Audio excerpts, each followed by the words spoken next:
On the morning of June 1, 1921, the city of Tulsa, Oklahoma, filed its official report on what had happened the night before. The report listed 36 dead. 36. That was the number the city gave to the state, the number the state gave to the federal government, the number that went into the official record and stayed there, unchanged for 80 years. 36 dead in what the report described as a race riot, a disturbance between white and black residents that had resulted in regrettable loss of life on both sides. The report did not mention the airplanes. It did not mention the machine guns fired from those airplanes into the Greenwood district, the neighborhood known as Black Wall Street, 35 blocks of black-owned banks, hotels, law offices, movie theaters, and grocery stores that represented one of the most prosperous black communities in the United States. It did not mention the estimated 10,000 residents who were forced from their homes at gunpoint and marched to internment camps at the Tulsa Fairgrounds and the Convention Hall. It did not mention the 1,500 homes that were burned to the ground. It did not mention the churches, the schools, the hospital, the library, all of it reduced to ash between the night of May 31st and the morning of June 1st, 1921. It said 36 people had died. The people who lived through it knew that was not true. They had seen the bodies. They had watched their neighbors shot in the streets, dragged from their homes, killed in the church where they had taken shelter. The survivors who were marched to the internment camps passed bodies on the way. The survivors who hid in their homes and watched through windows saw bodies in the streets. The survivors who fled and came back found ash where their neighborhood had been, and sometimes found things in the ash that should not have been there. They knew the number was wrong. They said so.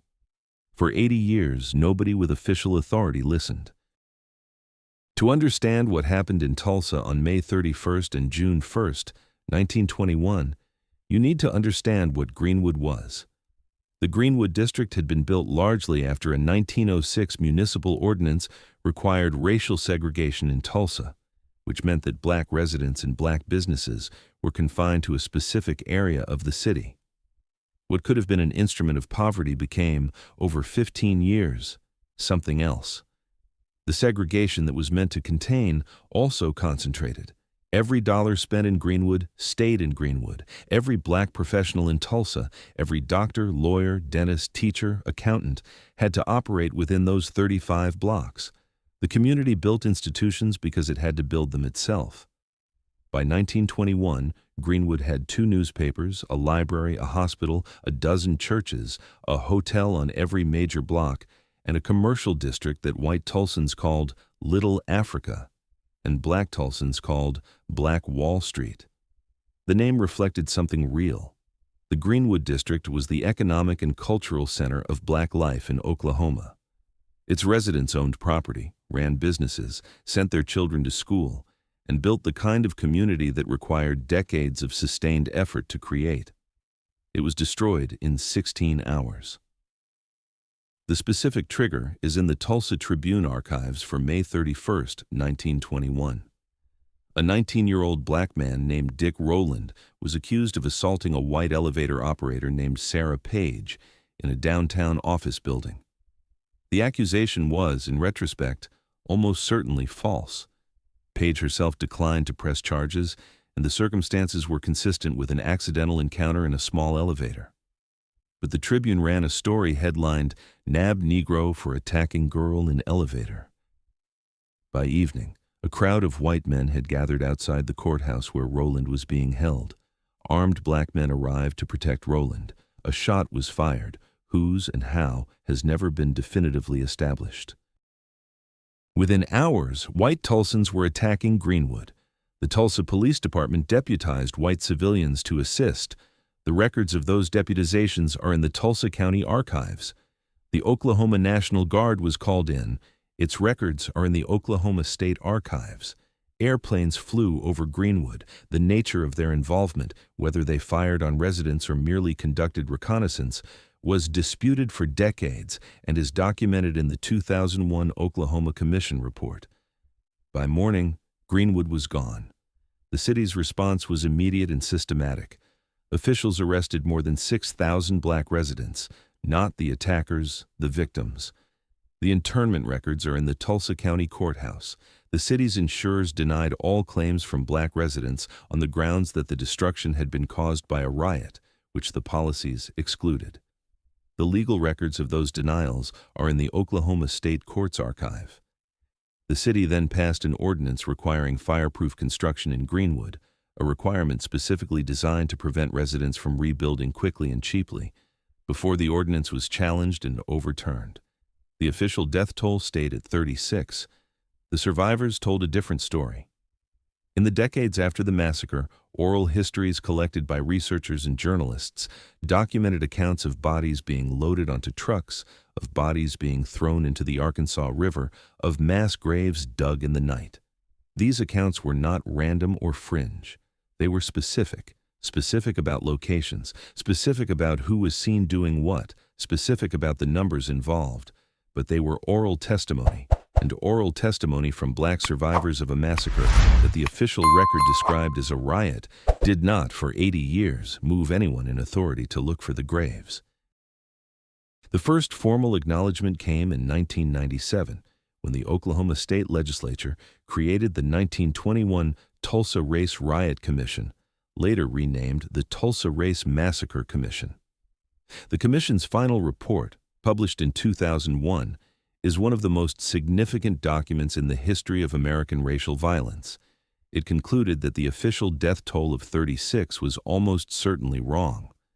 It estimated that between 100 and 300 people had died. It documented the city's systematic role in the destruction and the subsequent suppression of accountability. It recommended reparations for survivors and descendants. The reparations were never paid. But the Commission's report did something that the previous 80 years had not done. It put the question of the missing dead into the official record. It documented the oral testimony of survivors and descendants who described mass graves. It recommended that the city investigate the specific locations mentioned in that testimony. The city did not investigate. Not immediately. Not for another 2 decades. The number 36 sat in the official record from 1921 to 1997. 76 years. The people who knew it was wrong were alive for decades after the massacre. They told their children told their children. The oral history of what happened in Tulsa on June 1, 1921, traveled through 3 generations before anyone with a shovel and official authorization went to look. What they found when they finally looked is the second half of this story. In October 2020, a forensic archaeology team broke ground at Oaklawn Cemetery in Tulsa, Oklahoma. They were not looking for artifacts, they were looking for people. The team was led by Dr. Phoebe Stubblefield, a forensic anthropologist from the University of Florida, working under the authority of the Tulsa Race Massacre Commission and with the cooperation of the city of Tulsa. They used ground-penetrating radar to identify anomalies beneath the surface of a section of the cemetery that historical records and survivor testimony had identified as a possible location of massacre victims. The technology sends electromagnetic pulses into the ground and maps what reflects back, the difference between undisturbed soil and soil that has been dug and refilled, between rock and bone. The radar found anomalies, significant ones. On October 21, 2020, the team began excavating. Within days, they had found human remains, multiple individuals, in a section of the cemetery that had not been officially recorded as containing graves from the massacre. The remains were consistent in their preliminary assessment with the period of the massacre and with trauma. The city of Tulsa held a press conference. Mayor G.T. Bynum, who had ordered the investigation, spoke about the importance of truth and accountability. The discovery made national news. For a week, the Tulsa Race Massacre was in every newspaper in the country. Then, the excavation paused. Jurisdictional questions arose about who had authority over the remains. Debates began about the appropriate process for identification and notification of potential descendants. The forensic work that had begun with significant public attention moved into the slower rhythms of institutional process. The results of the Oaklawn excavation, when they came, were significant and incomplete simultaneously. The team found human remains that were consistent with the massacre period.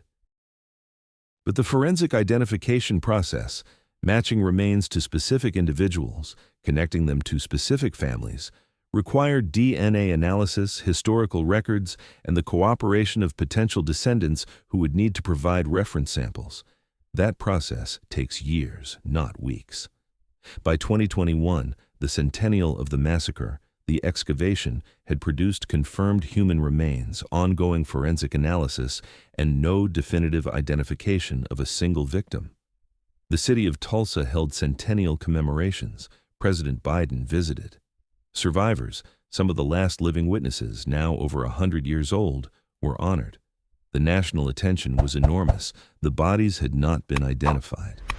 Now I need to tell you about the specific locations where survivor testimony said the mass graves were, because the locations are specific and the search has been incomplete. The 2001 Commission report documented testimony pointing to several locations. Oaklawn Cemetery, where the 2020 excavation found remains. New Block Park, a city park along the Arkansas River, the old Booker T. Washington Cemetery, and the area along the Midland Valley Railroad tracks, where multiple survivors described seeing bodies loaded onto freight cars. Each of these locations was mentioned in survivor testimony collected over decades. Each represents a specific claim that specific bodies were moved to a specific place. The Oaklawn excavation was the first systematic investigation of any of these locations. It found something. The other locations had not been systematically investigated as of the most recent public reporting. The question of the railroad is worth pausing on, because it is the most specific and the most disturbing of the survivor accounts. Multiple witnesses, interviewed by journalists and researchers at different times over several decades, described the same thing: bodies being loaded onto Midland Valley Railroad freight cars the morning of June 1, 1921. The destination in these accounts varies.